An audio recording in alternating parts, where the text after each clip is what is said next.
Hi there, I'm Mabel. Innate Kadoram live special episode we are gonna learn on how to become a pilot in Canada. So total 7 steps are to become a pilot in Canada, or I want to say a commercial pilot in Canada. Very first step is the medical. Nammada eyesight hearing ellam important aanu. So there are two type of medical, class 1 and a class 3 medical. So if you are looking to go into passenger jetliner or to fly a cargo, or if you are looking to go into airline area la povunengi, you would need a class 1 medical, whereas a class 3 medical is more like leisure flying or personal flying or chariya charter angantha reethiyila. So the first step is medical. Once you have your medical or medical pass aayi kayinjal, the next thing which we are looking is two type of exams, a P-STAR exam and a radio exam. P-STAR is mostly like a pre-solo exam. So നമ്മൾ സ്വന്തമായിട്ട് fly ചെയ്യുന്നതിന് മുമ്പ് നമ്മൾ എഴുതുന്ന ഒരു exam ആണ് to know about the rules, the laws and everything in the air. So once you have that 50 question exam written off, the next exam would be the radio exam.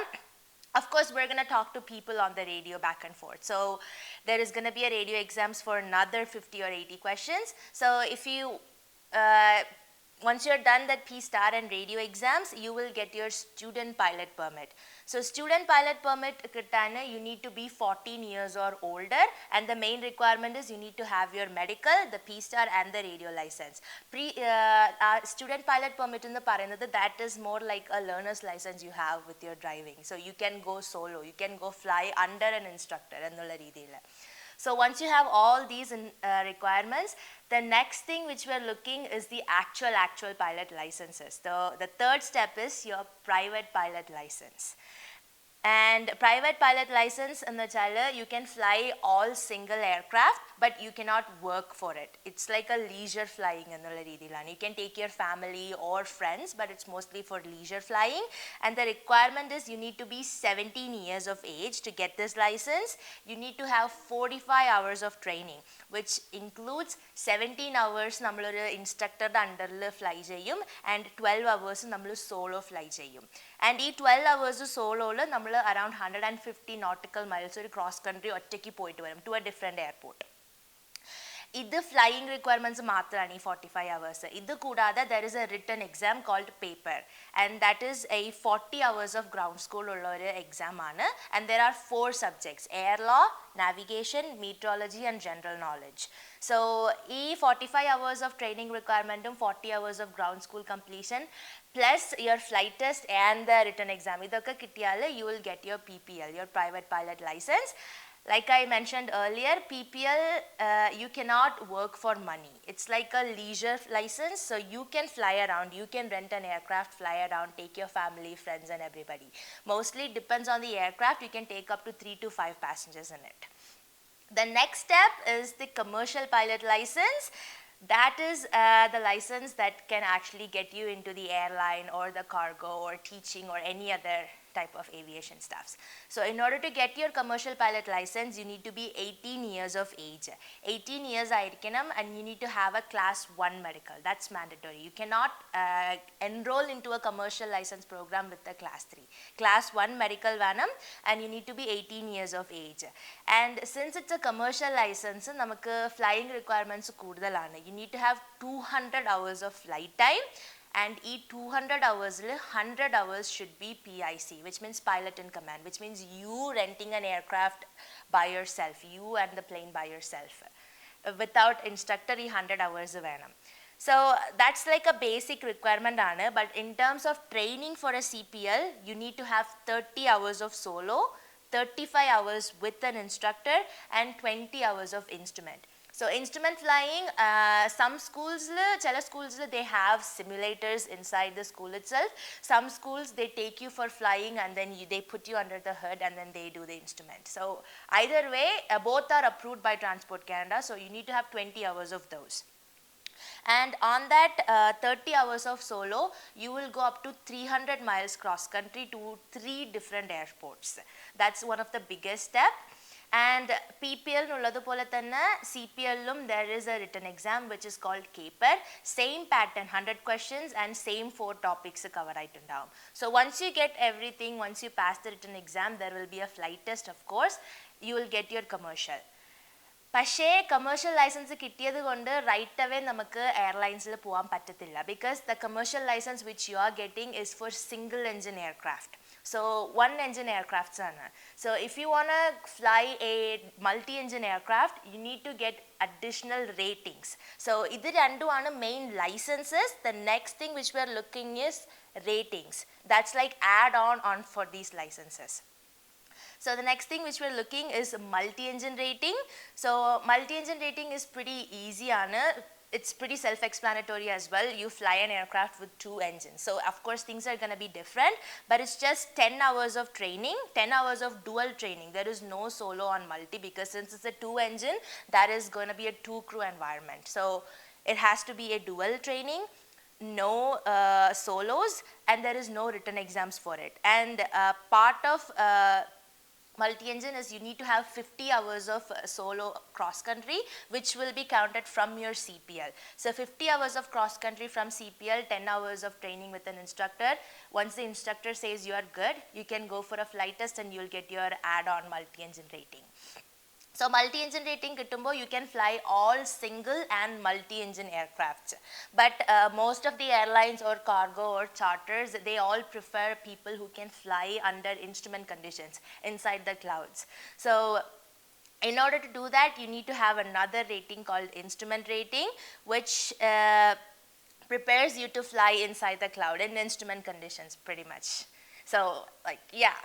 And another requirement is 30 hours of dual training, which includes 5 hours of instrument, 25 hours of ground school. And yes, there is a written exam for instrument rating because it is more advanced rating and it is one of the hardest rating because we are not relying on any visual references on the ground or anything. It's just basically we are flying in a cloud, so completely everything is blocked out. So it is one of the hardest rating or the written exam, I would say.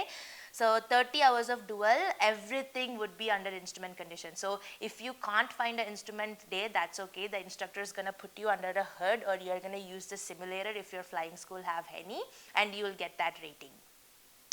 And once you've done all these, there are options where you can go into airlines or charter or any other field work, but some people prefer to instruct. So as soon as you get your commercial license, let's not talk about multi or instrument. As soon as you get your commercial license, you can get your instructor rating for people who loves to teach, who want to pass their knowledge on to somebody else.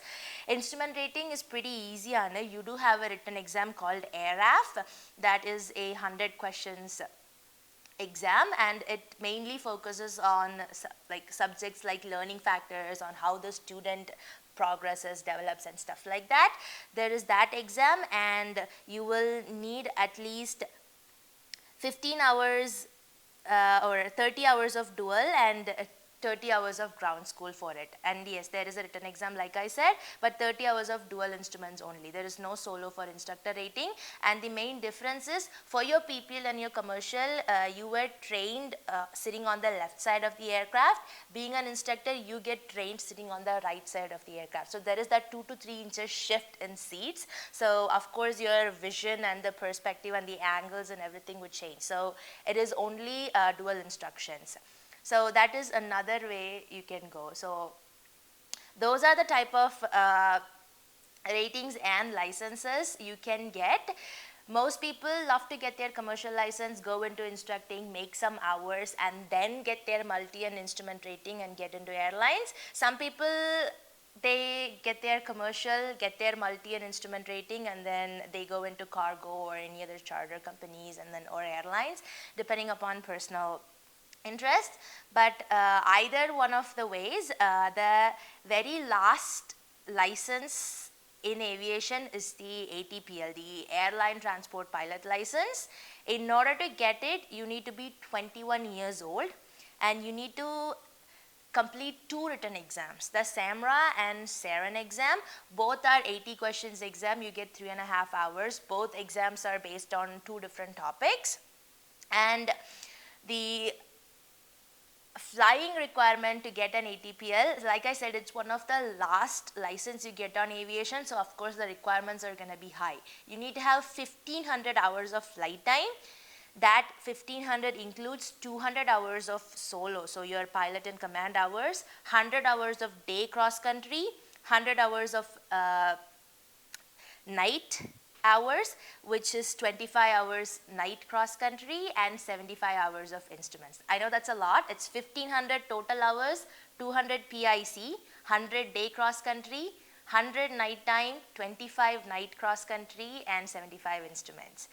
Once you have all these requirements, it is an approximate that it will take up to 2 to 3 years to build these hours to once you start working and stuff to get these license. But once you get these license, it is a assurance that you will start working as a captain on any airlines. That is like a captain license you get. Apart from all these, there is also a language test called the ALPT test, Aviation Language Assessment Test. And that is not like a test where you go into a center or write it. Our test is mostly like Nammal flight test. Nammal flight examiner will ask us questions about the aerodynamics of the plane or the weather, and they assess it without our knowledge. But if you are an international student or someone, you may have to like show other terms of English assessment. But if you are a Canadian graduate or a Canadian high school you don't need to like show other forms of exams. They'll just assess you based on your flight test performance. So the next thing is the fees to get all these licenses and rating. So in order to get your PPL, approximate cost aani parayunnathu, okay? So for PPL, it's gonna cost you approximately $11,000 to $12,000. And for commercial license, it's going to cost you $15,000 to $16,000. Idokke approximate aanu from Transport Canada website. So when I say $11,000 to $12,000 for PPL, that's for 45 hours of training. Some people can go up to 60, some can go up to 100, some can go up to 150 hours. So it really depends on your availability and your progress throughout the training. For, like I said, so for PPL, 11 to 12,000. For commercial license, it would be somewhere from 15 to 16,000. Instructor rating, that is going to be another 15,000. Multi-engine rating, since it's a multi-engine aircraft and it's only 10 hours of training, but still a 2-engine aircraft, it will cost you, for 10 hours of training, it will cost you somewhere from $5,000 to $8,000. And for instrument rating as well, it will cost you from $8,000 to $12,000. And for ATPL, there is no cost because ATPL hours we build either through instructing or we would already have a job. We rent build 1,500 hours, so that is like no cost. But these fees, it's bare minimums taken out from Transport Canada website. And the fees really depends on your progress and your availability, how well you can fly and stuff. That's a little bit about fees and stuff. And the next thing is about foreign students. So foreign students who wants to come to Canada and be a pilot here in Canada, you can apply, but remember, all institutions, they never accept foreign students. There are certain institutions that accept foreign applicants. So certain institutions are the Springbank Air Training College, Mount Royal Universities from Calgary, Alberta, there is Springbank Air Training College and Mount Royal Universities. If you are looking for flying in BC, British Columbia, you got the Abbotsford Flying Club and Langley Flying Club. If you're looking for flying in Ontario, those areas, you have Waterloo universities and stuff. Those are some of the universities and flying schools that accept foreign applicants. And online they have on the Transport Canada websites on what are the flying schools and the universities that accept foreign applicants. And the next thing you want to consider is the wait times, because the average wait times to come into Canada to pursue aviation is a year to year and a half, 1 to 1.5 years. So if you are applying now, right now, the admission is for September 2025. So atrem long waiting so make sure you apply well in advance. And each universities has their own admission criteria, usually 12th and then language requirements like IELTS or something like that, but it would be listed on that university or the flying school website as well. And some universities, they will provide immigration assistance and help with the visas and forum itself. So mainly, if you want to pursue aviation in Canada, the universities or the flying schools are looking for admission requirements and the funds. That's the main thing. If you can show any source of funds and the admission criteria, which is either a +2 or IELTS, it is possible that you could get admitted to it. So that is aviation and about international students. So if you have any other questions related to any of these, feel free to email on the email listed below, and thank you again.